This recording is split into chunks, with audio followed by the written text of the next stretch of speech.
திருச்சிற்றம்பலம். தென்னாருடைய சிவனை போற்றி, எந்நாட்டவருக்கும் இறைவா போற்றி. அனைவருக்கும் வணக்கம்.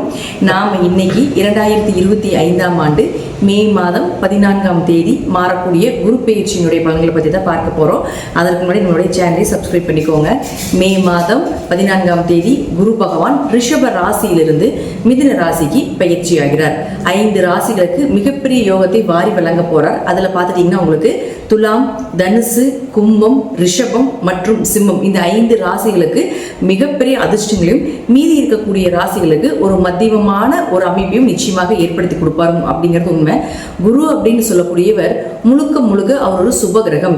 யாருக்கும் பெரிய அளவுக்கு கெடுதலை செய்வதில்லை. 6ஆம் இடத்துல, 8ஆம் இடத்துல, 12ஆம் இடத்துல மறைந்தாலும் கூட ஒரு பிரச்சனைகளை கொடுத்து பின்பு நன்மைகளை கொடுப்பார் அப்படிங்கறத உண்மையை தவிர, குருவை பொறுத்த வரைக்கும் குரு பயிற்சி ஆகிறாரு அப்படின்னாலே அதீத நன்மைகளை தான் நமக்கு தரப்போகிறார் அப்படிங்கறத நம்ம மனசுல நினைச்சுக்கணும். அடுத்தது பாருங்க, மிதுன ராசிக்கு மட்டும் என்ன பண்ணுவாருன்னா, உங்க ராசிக்குள்ள வரும் பொழுது உங்களுடைய கெட்டது எல்லாத்தையுமே விலக்கி, கெட்ட சேர்க்கைகள், கெட்ட நண்பர்கள், கெட்ட தொடர்புகள் எல்லாத்தையுமே விலக்கி உங்களுக்கு நன்மைகளை மட்டுமே பெற்றுக் கொடுப்பார் அப்படிங்கிறது தான் இந்த குரு பயிற்சியினுடைய முழு பலன் ஆகும்.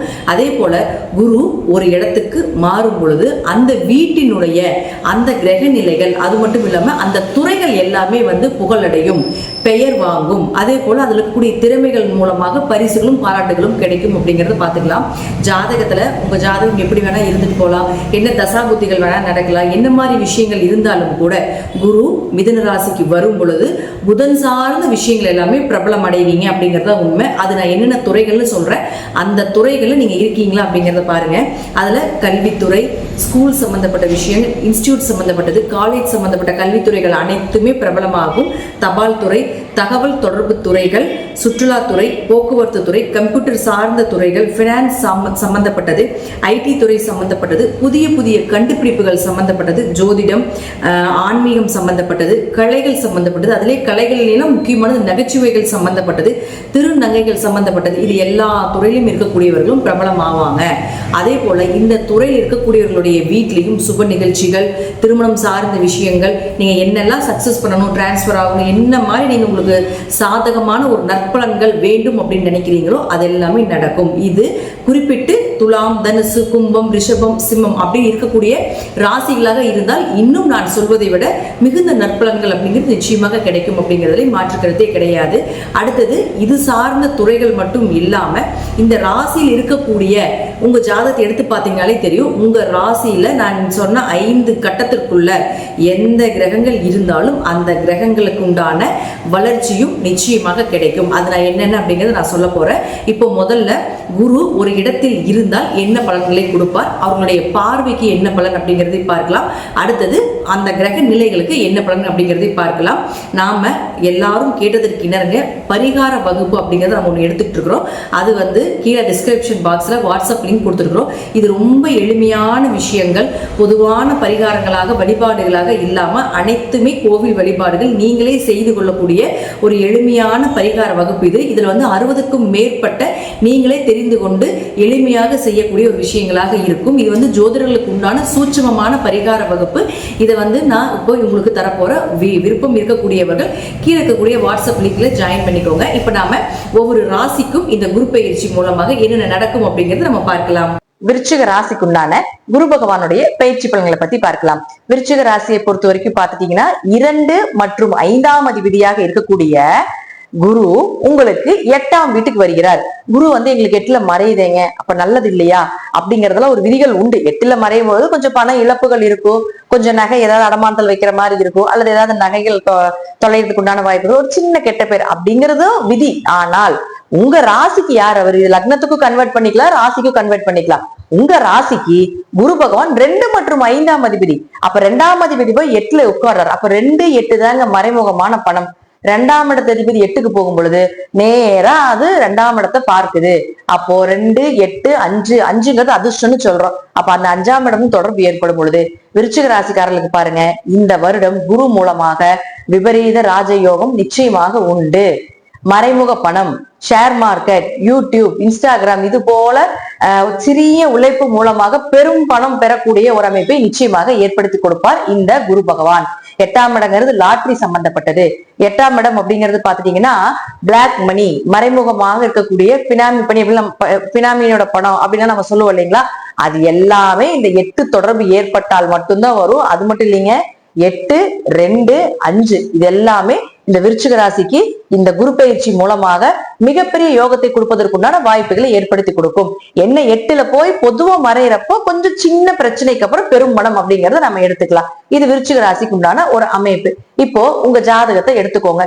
குரு நான் சொல்லக்கூடிய இடத்துல பாருங்க, எந்தெந்த இடத்த பார்க்கிறார், எந்தெந்த இடத்த தொடர்பு கொள்கிறார் அப்படிங்கிறது இந்த ஸ்டார் போட்டிருக்கக்கூடிய கட்டங்களை கன்வெர்ட் பண்ணிக்கோங்க. அது உங்க ஜாதகத்துல எந்த கிரகம் இருக்குதுன்னு பாருங்க. அந்த கிரகத்தில் இருக்கக்கூடிய இருட்டை விளக்கி ஒளியை கண்டிப்பாக இந்த குரு ஏற்படுத்தி கொடுப்பார். ஃபர்ஸ்ட் விருச்சிக ராசியை பொறுத்த வரைக்கும் 1 மற்றும் 6ஆம் அதிபதியான செவ்வாய், இந்த 1 மற்றும் 6ஆம் அதிபதியான செவ்வாய் இந்த ஸ்டார் போட்டிருக்கக்கூடிய கட்டங்கள்ல எங்க இருந்தாலும் சரி, நிச்சயமாக உங்களுக்கு பெயர், புகழ், மதிப்பு, மரியாதை, செய்கின்ற இடத்தில் செய்கின்ற தொழிலில் இருந்து பெரிய ஒரு லாபத்தை கொடுப்பது, ஒரு நல்ல ஸ்டேஜ்ல கொண்டு போய் வைக்கிறது, இதெல்லாம் ஏற்படுத்தி கொடுப்பார். 6ஆம் இடம் அப்படிங்கிறது கடன், நோய், வழக்கு இதெல்லாம் சொல்றதுனால கடன் அடைபடுவது, நோய் விலகுவது, அதே போல பாத்துட்டீங்கன்னா ஏதாவது ஒரு வழியில பாத்துட்டீங்கன்னா உங்களுக்கு வம்பு வழக்குகள் ஏதாவது இருக்கு அப்படின்னா அது உங்களுக்கு சாதகமாக வருவதற்குண்டான வாய்ப்புகள், கேஸ் உங்களுக்கு சாதகமாக வர்றது, நல்ல மருத்துவர் கிடைப்பது, நல்ல மருந்துகள் கிடைப்பது, உங்க நோய்க்கு ஒரு நல்ல தீர்வு கிடைப்பது, இதெல்லாமே நிச்சயமாக ஏற்படுத்தி கொடுப்பார். 6ஆம் இடங்கிறது கவர்மெண்ட் எக்ஸாம்னு சொல்றது. அதனால 6ஆம் இடத்த அதிபதியின் செவ்வாயை குரு பார்க்கும் பொழுது குரு செவ்வாயும் சேர்ந்தா குரு மங்கள யோகம் ஏற்படும் சொல்றோம். அப்ப குரு மங்கள யோகம் ஏற்பட்டதுன்னா வீடு மனை சொத்துக்கள் வாங்கக்கூடிய ஒரு அமைப்பையும் ஏற்படுத்தி கொடுக்கும். அதே போல 6ஆம் இடம் அப்படிங்கிறது வேலை வாய்ப்பையும் ஏற்படுத்தி கொடுக்கும். கவர்மெண்ட் எக்ஸாம் எழுத வைக்கிறதும் அவர்தான். அதுல நல்ல ஒரு வேலை கிடைக்கிறதுக்கு உண்டான வாய்ப்பையும் நிச்சயமாக இந்த குரு ஏற்படுத்தி கொடுப்பார். அடுத்தது பாருங்க, உங்களுக்கு சனி பகவான். இந்த சனி பகவான் அப்படின்னு சொல்லக்கூடியவர் யாருன்னு பாத்தீங்கன்னா 3 மற்றும் 4ஆம் அதிபதி. இவரை குரு பார்க்கும் பொழுது குரு சனி சேர்க்கை, குரு சனியை பார்க்கக்கூடிய காலகட்டங்கள் நம்ம பிரம்மகத்தி தோஷம்னு சொல்லுவோம்.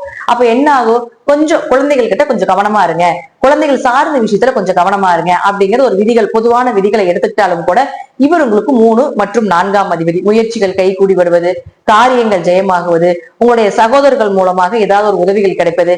4ஆம் இடம் அப்படிங்கிறது வீடு வாங்குறது, சொத்துக்கள் வாங்குறது எல்லாமே 4ஆம் இடம் தான். அசட் எல்லாமே 4ஆம் இடம் தான். அப்ப வீடு, மனை, சொத்து சுகங்கள் வாங்குவதற்குண்டான வாய்ப்புகள், வண்டி வாகனங்கள் வாங்குவதற்குண்டான வாய்ப்புகள் இதெல்லாமே ஏற்படுத்தி கொடுப்பார் இந்த குரு பகவான். 4 அப்படிங்கிறது அது மட்டும் இல்லாம தாயினுடைய உதவிகளை கிடைப்பது, தாய் உறவுகள் மூலமாக உங்களுக்கு ஒரு நல்ல பாராட்டுகள், உதவிகள் கிடைப்பது, இதெல்லாமே இந்த வருடம் இந்த குரு மூலமாக குரு சனியை பார்த்தால் நிச்சயமாக நடக்கும்.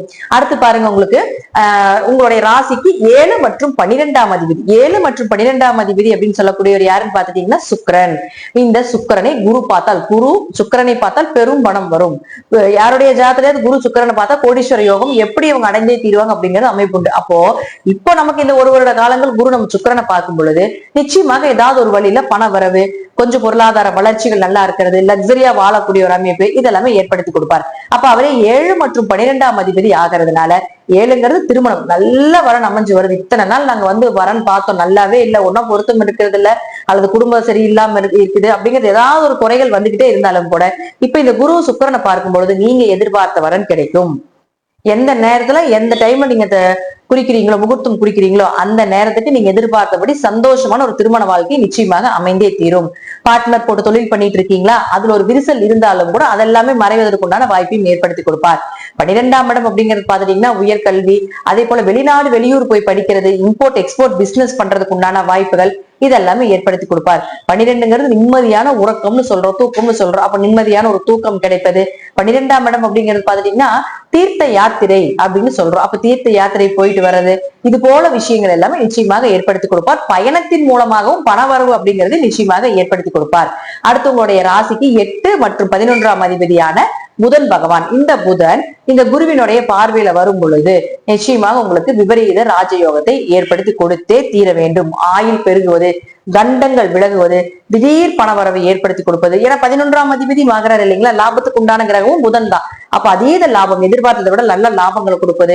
10,000 ரூபாய் வருமானம் வருதா, இந்த குரு வரக்கூடிய காலகட்டங்கள் அது இரட்டிப்பு மடங்கு 3 மடங்கு அப்படிங்கிறது லாபத்தை ஏற்படுத்தி கொடுப்பதற்கு உண்டான வாய்ப்புகள் இதெல்லாமே உண்டு. 11ஆம் இடம் அப்படிங்கிறது நிறைவேறாத ஆசைகள் அப்படின்னு சொல்றோம். அப்ப நிறைவேறாத ஆசைகள் எல்லாமே நிறைவேற்றிக் கொள்ளக்கூடிய ஒரு சூழ்நிலைகள், குடும்பத்துக்கு தேவையான பொருட்கள் எல்லாமே வாங்கி கொடுப்பது இதெல்லாமே நிச்சயமா ஏற்படுத்தி கொடுப்பார். அடுத்தது சூரியன். இந்த சூரியன் யாரு, உங்க ராசிக்கு 10ஆம் அதிபதி, தொழில் ஸ்தானாதிபதி பிளஸ் உங்களுடைய கர்மஸ்தானாதிபதினு சொல்றோம்.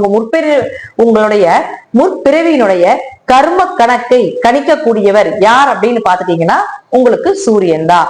அப்போ இந்த குரு சூரியனை பார்த்தால் சிவராஜ யோகம் அப்படின்னு சொல்றோம். அப்ப சிவராஜ யோகம் எப்படி வேலை செய்யும் இந்த ஜாதகர்களுக்கு அப்படின்னு பாத்துட்டீங்கன்னா, கோவில் கட்டுறது, சிவன் கோவில் கட்டுவதற்கு உதவி பண்ணுவது, ஏதாவது கோவில் கட்டுமான பணிக்கு உதவிகள் செய்வது, எங்க போனாலும் பெயர் புகழோடு இருக்கிறது, ஆண் வாரிசு பிறப்பது, இது எல்லாமே சிவராஜ யோகத்தில் ஏற்படுத்தி கொடுப்பார் இந்த வருடம். இது பொது பலன். அப்போ இந்த குரு சூரியனை பார்க்கும் பொழுது தனிப்பட்ட ஜாதகத்தில் விருச்சிக ராசியை பொறுத்த வரைக்கும் பாத்துட்டீங்கன்னா, நிச்சயமாக உங்களுக்கு தொழில்ல நல்ல லாபங்கள், தொழில் வளர்ச்சி, புதிய தொழில் தொடங்குவது, தொழில் ரீதியாக பல நபர்களுடைய உதவிகள் கிடைப்பது, பல கிளைகள், பல பிரான்சஸ் அதிகப்படுத்துவது, இதெல்லாமே ஏற்படுத்தி கொடுப்பாரு. அது மட்டும் இல்லாம 10ஆம் இடம் அப்படிங்கிறது கர்மஸ்தானம்னு சொல்ல இல்லைங்களா?